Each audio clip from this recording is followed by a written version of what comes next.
இருக்கும் திருத்தலம் வெட்டுவானம் அருள்மிகு எல்லையம்மன் திருக்கோவில். கருவறையும் சுதை சிற்பமாகவும் வெட்டுக்கொண்ட சிற்பமாகவும் எல்லையம்மன் அருள்மழை பொழிகின்றாள். தினமும் 2 கால பூஜைகள் நடக்கின்றன. காலை 6 மணி முதல் 12 மணி வரையும், மாலை 4 மணி முதல் 9 மணி வரையும் ஆலயம் திறந்திருக்கும். தலவிருட்சமான வேப்பமரத்தில் பலர் தங்களது குறைகள் தீர வளையல், மஞ்சள் கயிறு சாத்தி வழிபடுவது விசேஷமாகும். திருமணத்தடை உள்ளவர்கள் அம்பாளுக்கு அபிஷேகம் நடத்தி 2 எலுமிச்சை பழம், 2 பூமாலைகள் தந்து பிறகு பழத்தில் ஒன்றையும் மாலையில் ஒன்றையும் வீட்டிற்கு எடுத்து செல்கின்றனர்.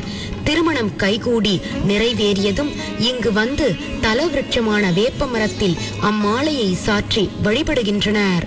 வேப்பஞ்சேலை சாத்துதல், பொம்மை வாங்கி வைத்தல், கண்மலர் சாத்துதல், பரசுராமரது சுதை சிற்பத்தை தலைமீது வைத்து ஆலயத்தை 3 முறை வலம் வருதல், உடல் உறுப்புகளில் உபாதைகள் இருப்பின் தகட்டில் ஆன உடல் உறுப்புகளை வாங்கி உண்டியலில் செலுத்துதல் என எண்ணற்ற பிரார்த்தனை முறைகள் இவ்வாலயத்தில் கடைபிடிக்கப்படுகின்றன. பிணிகளும் மனக்குறைகளும் போக்கும் எல்லையம்மனை நாமும் வணங்கி நலமான வாழ்வினை பெற்று மகிழ்வோம். வேலூர் பெங்களூர் தேசிய நெடுஞ்சாலையில் வேலூரிலிருந்து 23 கிலோமீட்டர் தொலைவில் பள்ளிகொண்டானுக்கு அருகில் அமைந்துள்ளது வெட்டுவானம் திருத்தலமாகும். ஜெய ஜெய தேவி, ஜெய ஜெய தேவி, துர்கா தேவி சரணம். ஜெய ஜெய தேவி, ஜெய ஜெய தேவி, துர்கா தேவி சரணம்.